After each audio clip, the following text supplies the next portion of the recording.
Thirsty Thursday. The Holy Spirit started as soon as I tried to start this video. Give me 1 second, guys. Just one. I'm trying to find a book. I'm always trying to find a book. Okay. I'm gonna get the book for the card. Did you catch my teaching on the Kabbalah and the Tree of Life? Yeah, it was heavy. Knocked me out, bro. Seriously. It's like, oh, I can't do anything else. I am your hostess with the mostest, the High Priestess Phoenix. I am your spiritual healer, teacher, shaman, seer, oracle, lightworker, starseed, earth angel, mystic, medium, psychic, witch, yogi, guru, evangelist, North American Sybil, messenger of God, child of God, the Lilith reincarnated. We are going to talk about some funny shit real quick, and then we're going to do a spiritual growth spread, finish it with an oracle. First thing that got me started was, it's late night and they was feeling thirsty. That is what I heard when I started this video. I started on a bad note, bro. It sounds good. It sounds all good. But I had seen Russ. And Russ, I had posted in my community page. I took that shit to YouTube, too. It's like, what did I say on YouTube? By the time it gets to my YouTube, it's totally one sentence killer, bro. It's like, if every one of your events have to have alcohol, then that says more about you than the events you're attending. Okay, so Russ says that for his, as if he didn't just spend $250,000 getting people to listen to his album, he rented out a bar for him and 25 guests. And don't forget his mommy and daddy, they're always there. He's going to get the whole family drunk. An open bar to have this experience of just celebrating his album. Why can't you ever celebrate yourself without alcohol? And I said in the post, I was like, why do you always have to get people drunk and take advantage of them? That goes to the rest of you, you know what I mean? Twin Flame number whoever last week, you know, that's what he does when he gets off of work. He drinks. He drinks. That's how he unwinds, is he drinks, right? And I'm like, I can be understanding about this for a second because you don't know how to fucking unwind in a healthy manner, right? I can be understanding about this. You just haven't learned new techniques. Now we got know-it-all Russ that wants to come out here in all these videos and say that he learned his ways about drinking and how he was just hiding behind getting drunk and he could only be himself with alcohol and this and that. So he encourages his friends to come and get drunk with him. And the second thing I posted is, when they leave that place all loaded in their feelings from your shit vibration and you got them all poisoned up, and they get on the road and they go take out a fucking family drunk driving because an all-you-can-drink with Russ experience, that shit's on your hands, bro. You gave them the fucking weapon to kill. Bitch, don't kill my vibe, yo. And that's to the rest of you. I don't respect your drinking. It's a poison. It's not a celebratory act. You can't have people come and hang out with you if there's no alcohol. I want to point out, at my wedding, I was in full Christianity mode. There was no alcohol at my wedding. They made lots of jokes about it. What kind of wedding is this? There's no alcohol, there's no drugs. Not in my wedding. God's here. God's here. And that goes back to Haley Mathers. That bitch was hella fucking pregnant. Her dad is a recovering alcoholic, but it was tradition to get everybody drunk on her special day. That's how she celebrates her special day, by getting people drunk. How many of you? That's how you celebrate your day. I come from a long line of alcoholics and drug addicts. Addiction, period. It's an addiction. You found a way to escape, and now you're addicted to that way. I chose not to escape. I may be messy, but the mess is that I'm cleaning up the mess that I didn't face in all my lives. I tried to escape all of my fucking problems and run away from them. I didn't fill myself with drugs and alcohol. I was a workaholic. I just channeled that addiction somewhere else. Because that's all you can do, is keep channeling this addiction somewhere else. It's in you. Right? And you got to find healthy ways of how to channel this. Coping.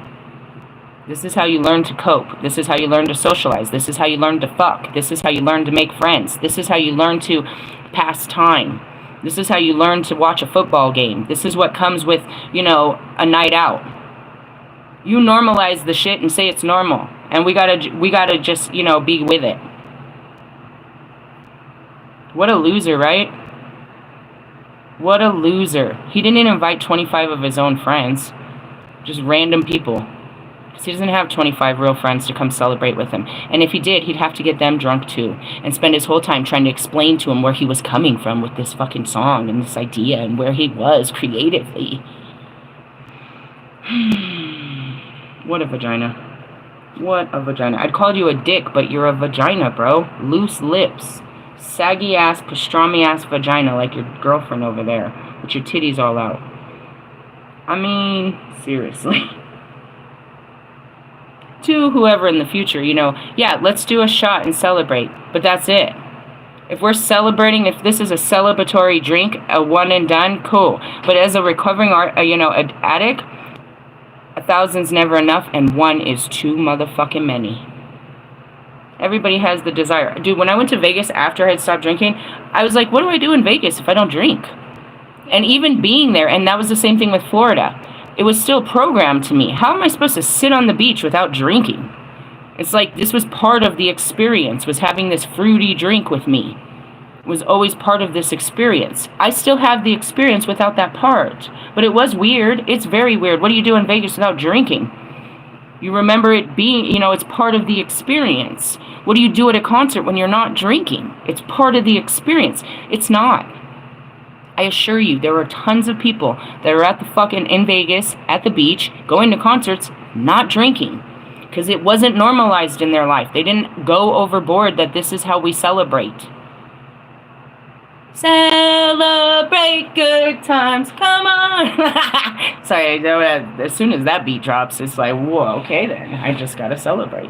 That's the, we were talking about that earlier, the music of God and, you know, the voice of God and praises and shit. He wants you to come praise him and he's gonna get you drunk for free. He wants you to come praise him and he's gonna, you know, he's gonna wine and dine you all the time so that he can get praises out of you. What a loser, right? I feel so bad for him. I told that to the other twin flame. I'm like, dude, I just fucking pity him. It's just fucking pity all the time. It's like a fucking pity party. Poor Russ. It's the only time you get that softness out of me, because I'd be just feeling sorry as fuck for this loser. Just damn, I feel God's pity on his life. Like, such a reject. Anyways, going back to it, is like, to the rest of you. On a thirsty Thursday, or come Friday, Saturday, Sunday, Monday, whatever day you think you need to crack a bottle. Here comes Mr. Marshall Mathers. Crack a bottle, act like a stinky model. All that shit you be out there doing for the gram. You're doing it for the damned. It is so much harder to look at your peers and your family and your friends and say, nah, I'm good. Oh, you better than somebody? I'm trying. Stop making me do what I don't want to do just because you don't want to stop. Peer pressure. Peer pressure. In order for me to hang out with my family at a function, I gotta be doing drugs and alcohol. Otherwise, they don't want to talk to me. I'm not part of the cool group. I'm not part of that. Because I'm too good for them. Because I don't drink anymore. And I don't need this substance in me to be happy. Happy-go-lucky, bitch. Anyways, so going back to it. And that's what Twin Flames, you know, X did. I mean, they're all X's and shit. Like, X's and hoes. In that sense, how many of you got this problem? You need to work on that. Otherwise, your children ain't gonna, you know what I mean? They're gonna be out there, and that's exactly what I told Marshall, bro. The day of his daughter's wedding, while she's over there. I said, you know, this, that, and the other. You didn't fucking stop it. She still drinks. All 3 of your daughters do. Right? They're out there still, just like you, begging for love out of a fucking, the opposite sex. Not established in their own identity. Blah, blah, blah, blah, blah, blah, blah. Is what I told him the day that she was getting married. And then I was like, oh my God! He's never gonna forgive me for that. What? Yeah. I was like, for the truth? Yeah, I did the whole job. Oh, what is it? Is it up high? Yeah. Oh, well, I'm not dealing with that right now. I'm on the video. I'm not a plumber. It sounds like it went down just fine from here. It's because I filled it up with a bunch of water. And it didn't, like, she didn't know. Anyways, moving on. What do we got on here? 7 of Cups. I'm just going to keep doing the Cupid shuffle here. I just want to tell you guys, like, yeah, bro, I came from that life, dude. At 13 years old, I was walking around with a fucking water bottle with vodka or rum in it. People came to my house to drink because there was always a big-ass handle. One of those Costco handles. We really went to it, dude. She would get those big-ass Sam's Club bottles of fucking rum, vodka. If she was throwing, you know, I had the most epic 13th birthday because everyone got to come and get fucking loaded. The police raided my birthday party, and they almost took my mom to jail because she was the most loaded. Little did they know she was smoking crack upstairs. Oh, hosting a whole teen party. Trying to be cool with the teens. That's what it is. If you had a joint, let's go over to Lisa's house. Her mom's hella cool. You know what I mean? Let's go drink at Lisa's house. Yeah, bro. I grew up around all that shit. I was fucking riding the bull at 15 years old and seeing your frogs in Mexico. Fucking drunk. All you can drink for $20. $20 make you holler. In the essence, yeah, I know about that life. I was all about that life, but we choose to have a better life, and we have to fight the desire that that's part of life. We choose to not have that as a part of life. The only reason I'm on his ass is because he came out here, and it's like, at least own it, bro. Just own it. He comes out here and pretends that he's always better, dude. The last 3 interviews, he talked about that shit, bro. That, you know, how he used to lean on alcohol and how he doesn't do that anymore, and that's not really who he is. Bitch, this is who you is. Is you is or is you ain't. Gonna be out there in the clubs trying to look cool, getting everybody shots. You're gonna feel like an idiot tomorrow. You're gonna be broke.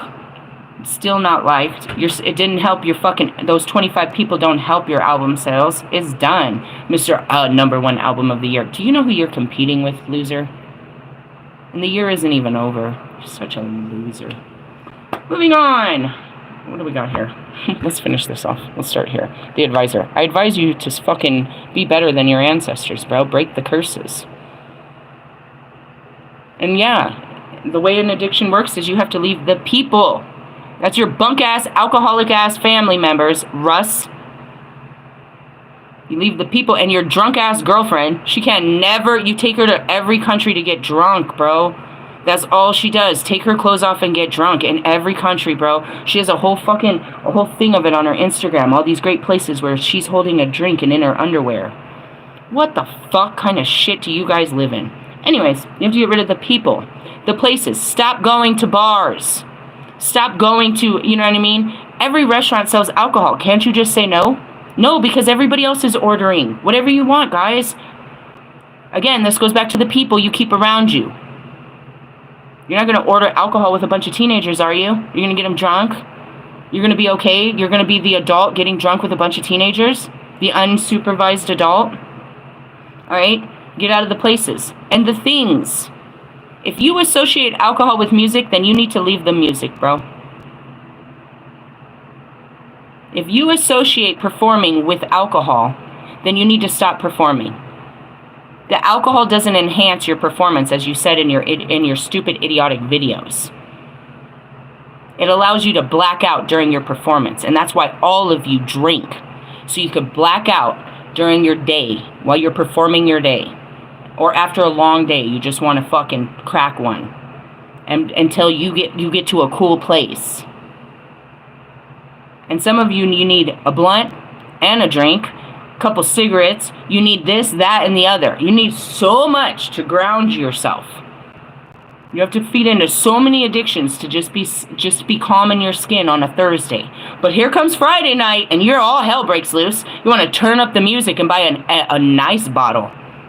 You want to buy an expensive bottle on a Friday. Show that bottle off. You didn't want nobody to see that you were drinking those $2 no-name bottles all week by yourself. That's what I said to him. You drink by yourself? Don't ask me what else he does with his time, because that's not even any better. How are you surviving life, guys? How do you reward yourself in life? I posted something yesterday. I was irritated. I posted this thing that said, reparenting yourself. I think I still have it. I'll put it on the cover of this if I can remember. Memory is a hard thing around here when there's so much new information coming in. Fuck the old, in with the new. With that being said, it's like, how do you reward yourself? You want other people's, approval, but how do you approve of yourself? And that's what it is. How do you reward yourself? Do you shower yourself in drugs, alcohol, fashion? You know what I mean? You go out and spend large amounts of money on yourself. Every time, and that's his girlfriend. Every time she releases an album, she has a fucking single. She has this huge single party. Cake and everything. Lots of drinks. Comes with clothes and everything. Never Russ. It doesn't come with Russ. You guys are hilarious to me. Then he drops this other video, and it's not his girlfriend again. This ain't your girl.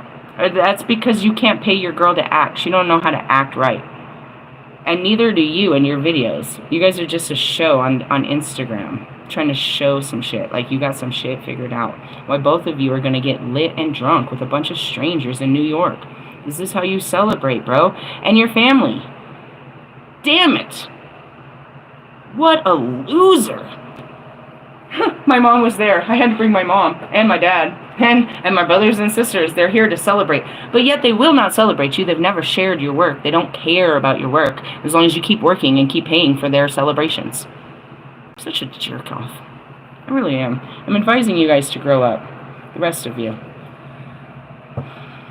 And that goes back to where that drew the line with me and Marshall. What happened with you guys?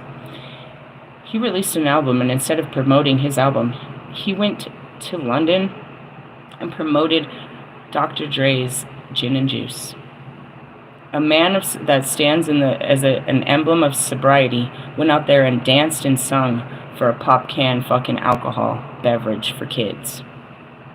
A pop can alcohol beverage for kids. I was extremely disgusted and disappointed in that. Then he came out with some Liquid Death, and I just assumed that I didn't know. I assumed just by the name of it, it was some kind of other alcohol, and I went super ballistic on his bitch ass. I only saw it like 3 months later in 7-Eleven that it was like a water or tea or something, and I apologized, but I stood on fucking business because he's still over there selling fucking gin and juice. And that's it. He can't. He's never truly sober, hanging out with drunks. He hasn't left the people or the places or the things that were attached to it. He just tries to say that he's detached from it. But he hasn't. Tell me one of Marshall Mathers' friends that don't drink or smoke weed, including his children. Paul doesn't drink. Paul doesn't drink? He's a Jew, isn't he? Anyways, going back to it. The Apostle Paul, as I like to fuck around and say. He sat there and let you fucking poison yourself. He never stopped you. Until you were dead on the floor. Then he had to do something. And there's lots of these stories in time. I'm seeing the Beach Boys and stuff like that. I'm seeing Ray Charles. I'm seeing fucking Johnny Cash. I'm seeing fucking Elvis Presley. All of them, bro. They all had addictions. Where were the people that came in and told him enough and helped him stop? These people ain't stopping. Don't stop. I don't listen to him. In the essence, it's like you're not better than your crowd when you're still part of the crowd. And it's not about being better. It's about living better. It's about evolving, Loki. Being more than what you are. Just because you got an invite doesn't mean you need to be there. And that goes to Lewis. Why did Lewis make a non-alcoholic fucking tequila? So that he could find a way to be part of the party. You're 40 years old, Lewis. Do you sit at home drinking non-alcoholic? What is that about? Maybe addiction to the flavor. Do you see this madness? Do you see the madness? And they do it everywhere. They start with drinks to get you loosened up for the big event. Passing out wine, champagne, shots, have a beer. To loosen you up. Are they doing you a favor? Or are they doing themselves a favor? By overextending themselves to make you happy. What is Russ doing tonight with all these weirdos? He just invited 25 random people from New York to come get drunk in his name. Because he had nobody else to celebrate with. And then his parents, they will be there. They've been there and they've all been there since the fucking whatever billboard bullshit was. He's just got a big old fucking, a big ass fucking Airbnb where he hosts the whole family. They're disgusting, bro. Okay, let's move on. I have no idea where this is going to be. The advisor, I have no idea. They're not in alphabetical order. They're in ascension order. So let's see where we are in the ascension. And that's all I was teaching you is where are we. I'm going to do the same thing for those that don't know. I'm going to pull out the tarot right now and tell you where we are in the ascension. And if I really wanted to break down the science, I could fucking pull out the dark arts and show you where in the tree of life, based on the tarot, we are. That's just a little bit much. Somebody else can do that if you'd like to. Give you some thirsty Thursday homework. He thirsts for more. Get drunk, and then we're gonna have to listen to him. It was such a great experience, and I'm so excited. And blah, blah, blah, blah. And then he'll come out tomorrow talking about how they're hating on him and that he's not getting the fucking that they're ripping him for streams and that da da da da. Dude, watch the highs and lows of this guy. Great roller coaster. Hey, Ali, Prince Ali, marvelous he, Ali Agate. Can you drop me a song that's really, really upbeat? Can you drop one just for fun, just for me, just because you love me? Will you drop one tonight? Not a sad one, an upbeat one, just to keep the beat up. I know you got something. Come on, just pull out a little something that you're not sure, but because I asked to see it, you'll give it to me. I want to see it. Could you please, Ali? Thank you. Love you. Bye. He thought about it. And that's the cool thing about, the way we distribute music. We can make that decision in a couple of hours. We can do it. It takes a couple of hours to load everywhere around the world, but all we gotta do is hit that button. Push the button. Lift off, Ali. So you can have #1 album of the year. Everybody's thinking that, dude. You and your collective thoughts. Oh, I found the card. On page 60 and 61. 666. The frequency of love. Alright, where are you guys? Well, we've moved away from your dumbassness. So I told you we was down here. I was trying to get you up here, but now we're right here. We're working, trying to get you up to the top with God. Get out of the grave, go to God, make the changes, face the battles, look at yourself. You can do it. You can do it. All right, Oracle. And the tree is, okay, it's kind of biblical and some bullshit, but just keep up with me. And I always chop up these words. It's very choppy. Oh, and here's those Hebrew letters if you really want to get into your intense teachings. Hebrew letters. Did you know they write from left to right, I think? Do they do that? I know they do that in Arabic. I mean, right to left, whatever. I don't know. Those are the letters. You put those letters together, and you are here in the tree of life. You see the letters? Do you see the letters? All right, come on. Just teaching you what I taught you earlier, more of what I taught you. Who's teaching us this shit? Metatron. And the tree issued a promise, and the promise blossomed into a golden flower which adorned the tree, resounded perpetually amongst its shining petals.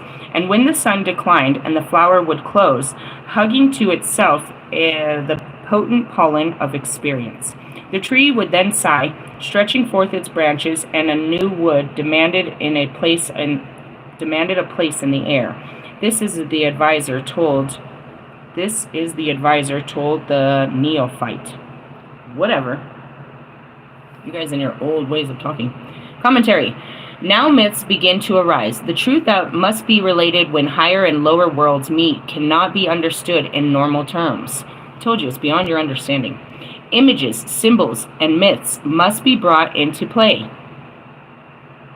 That's the light codes. You're not going to understand the voice of God and the synchronicities and how the cosmos works if you do not take into consideration this. Images that you're being fed, the symbols that stand out in your mind, and the myths that you've heard of your whole life must be brought into play. This card of air, what's air? Intellect, thinking, are often the storytellers because they clothe the most delicate of concepts in the world and catch our attention with the beauty that they describe. And that's where I jumped on Twin Flame. He's like, your messages are so lengthy.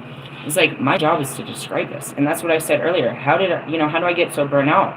Because that's what I do, is I go to the other worlds and I have to paint that picture and make it real to you in this world. By description, by words. I'm not a singer. I'm not just a singer and songwriter. I'm a poet. I'm a horde. It comes from the bridge, to be honest. And that's it.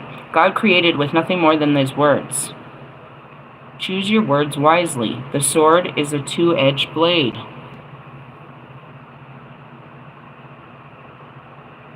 And And that's where, you know what I mean, coming down to these punk-ass songwriters. It's like, those are the words you chose to say. That's what you thought people wanted to hear. That's what was most important in your head. Because none of this is coming from your heart. You didn't sing your heart out on this. You didn't pour out your soul. You were Marshall Mathers. You put all your rhymes on your paper. Are we done now? Are you done pouring out your thoughts and we can work on your feelings? Or are you still working through those thoughts? That's what you thought. Here we go. Moving on. Let's see. The last air card was the Wanderer, and the Wanderers were often the traditional storytellers of society, bringing news and tales with them from the other lands. And that's what we spoke of that rabbi. He learned one way of the tree of life, but as he traveled through Greece and Sicily and Israel and all of that, he learned new ways of meditation to access higher levels of consciousness, to get closer to God. When he brought it back to his people, they tried to the Pope himself tried to burn his ass. They tried to lock him up for his new belief systems. They said it was, he brought other belief systems into his, incorporated it, and made himself more powerful, tried to share that power with others, and they denied the power he had and tried to crucify him for the powers that he had obtained. Here, too, begins the world of magic. Magic is the manipulation of images so that they cause an interaction between higher and lower worlds. And that's what the magic is my ability to, they say, manifest. Create off of nothing more than a thought. But what pisses everyone else off is I don't think about the things of this world, so I don't create of them. I create things, impossibilities, visions given to me by God. How did that happen? Because I was told to think on that and nothing more. Don't think about the small shit. And that goes back to it. You're thinking small. You need to think big, bitch. Think big. I'm not thinking about dating. I'm thinking about marriage and children. I'm not thinking about, getting a job. I'm thinking about fucking running a fucking community. I'm not thinking about these little things that you are, these little trinkets in life, these tokens. No, and no, and no. All right. Anyways, even advertising is a form of magic through a base one. Just as our psychology and our desires can be affected by the manipulation of imagery and sensory input, and that's what he's doing over there, sensory input. So if you align yourself with the powers that lie behind the appearance of things, and that's what multiple readers are saying right now, all that glitters isn't gold. They're dressing it up for you. They're dressing it up to what you would like. They're going to say the things that they know you. That's a manipulator. They're going to say the things they know, the sweet little nothings in your ear. They're going to dress to your, dress up just how you want. They're going to be everything you want just to get you. Watch out. So if you align yourself with the powers that lie behind the appearance of things, you can bring about change in the visible world, usually by directing your intention through symbols and instruments. And that's it. I told you what it is, and I told you what happened last night with those girls. But then I told you from a spiritual standpoint what was really happening. And then this afternoon, dude, after this video, I was in a deep-ass coma. My daughter's like, there's a knock at the door. I thought it was the maintenance man. So anyways, I go, and it's actually staff. They're going to do a room check, but they want to check on me. They had already had a meeting, and they saw that, and they're like, we're really sorry that happened.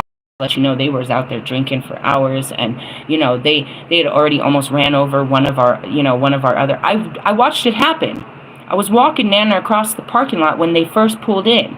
They pulled in like some bats out of hell and almost ran over some kids. And I was like, oh God. But then when I came out 5 hours later, they was out there pussy popping on the fucking pavement, bro. And I was like, you've been out here doing this all these hours? And that's it. So they got rid of him. And then, I'm coming down after they come in. They tell me all this stuff and that they took care of it. And I don't think they let her back in the building. I was thinking about it. She was still in her car when I left last night. She had told them off and all kinds of shit. I think they told her she couldn't come back in the building. Because when I got up this morning, her car was gone. And I hadn't seen it all day. And I was like, I don't care as long as you took care of the situation. And I don't have to have confrontation every time I walk out the door. So no, it's taken care of. So I see Morgan as I go to walk the dog. I was about to tell Morgan, she's like, shh, don't say nothing. I was like, what? She's like, you see those group of women right there? I was like, yep. She's like, those are the head directors of the entire housing program. I was like, well, I'm sure that they became fully aware what happened, you know what I mean, of what happened last night. And she's like, what happened? I was like, I'll tell you later. And as I was going outside, there was like 3 tow trucks out there just taking cars and shit. What is happening? Full alignment. Balance. What do you think I'd be doing in that smoke? What did I fucking light yesterday? Alignment.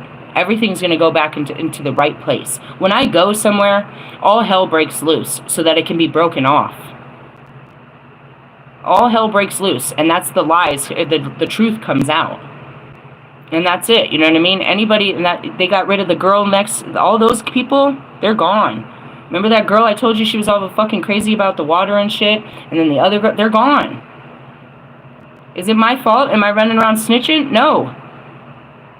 I mean, in that case, then the police didn't even come or nothing. They did all of that. They watched, I told you they were going to do it. They were going to sit there and watch the cameras and date this, watch all the way back. And they got her on some other shit. It had really nothing too much to do with me. But I was, you know what I mean? They had already known she was out there acting stupid. They didn't do anything about it until it became that problem. And that's where God uses me as the final straw. And, you know, going back to it, what? My hotspot? Yeah, both of us. You used up all your guys's? That's fine, I haven't used any of mine. Oh, I just got cut off. You know, these moments when I'm channeling, he's channeling to you guys, but then there's these sacred moments where he's speaking to me directly. But this is for you. And that's what happened in that High Priestess card yesterday. And no matter what, I'm the one that got slapped last night. So there's a specific message for you guys of how to view what happened to me, but it happened to me. And we have to have our own little talk about what happened to me. And that's where it is like, you know, these twin flames and shit, it's all to teach you guys, but when it's all done, you know, who sits with me about what really happened and knows the real details? I let Wolfman in on some details yesterday that he didn't know. It's like, there's no way you could have known, but now you know why it's so important that you do the right teachings in those fucking cards. And stop telling people to hold on to shit. He didn't know. All he saw was the surface. He didn't know what was hidden behind the surface, what I was really going through. And that's it. And yet he saw it in his card reading. It's like, you didn't want to tell them, dude, but you saw it. You were trying to what? Protect me and girls like me? You're not protecting us by holding back. Don't be hurtful about it and all egotistical, but find the way. Find a Christ-like way to deliver this message. You saw the truth. Tell the truth, bro. The whole truth, and nothing but the truth. And next time, just to help you out, bro, take your Patreons different. Start focusing on them. I'm going to take this to Patreon, and we're going to see how we can get you over this situation. How Spirit's going to help you get through this. We're going to go to Patreon and see what this person's going through and their intentions on you. Let's get you away from this person. Let's see what Spirit can do, and that's what you are as a messenger for Spirit. Deliver the right messages, bro. They all want to be heard, but, you know, deliver a higher message.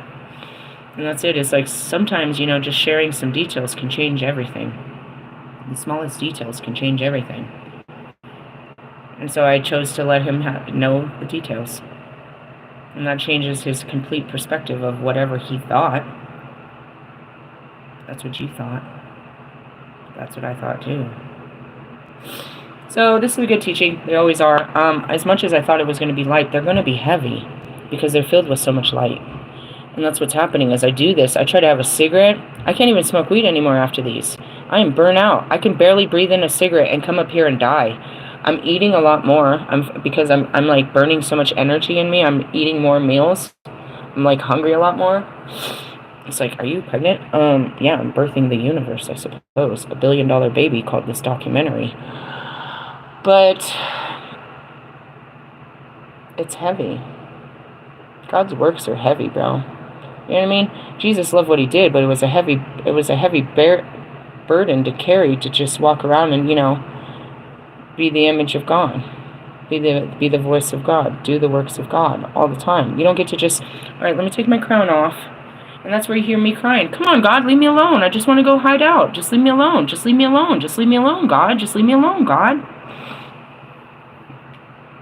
Fucking Jonah. If I thought I could hide in a whale away from him, I'd be in the fucking deep sea right now. Deep sea diving into that bitch. There's no place where you can hide from God. So these are good ones. I thought the best part of this would definitely be Albert Einstein, how we were talking about that douchebag. And yeah, he has everything to do with, you know, all of that. He broke the form, but he also was the one that messed around with the right, you know, table of contents and created this fucking, the continents that are fighting over this and that nuclear shit. True story. I think there's many stories about him. Who is he? I know him reincarnated. He's already here in the real life to fix that. Hey, I love you guys. I'll catch you, I don't know, what, maybe never, hopefully, in a good world. It's only 4 o'clock. Oh my God. He's got another one. I'm sure he does. What is he going to teach us later? I don't know. Just let me breathe, bro. Don't ask for more. Say less. Just kidding. Love you. Later. Bye. Oh, yeah. Alcohol. Just say no to alcohol. That's what you're supposed to do. That's what I got on this. Okay? Yeah, I forgot. Okay, bye.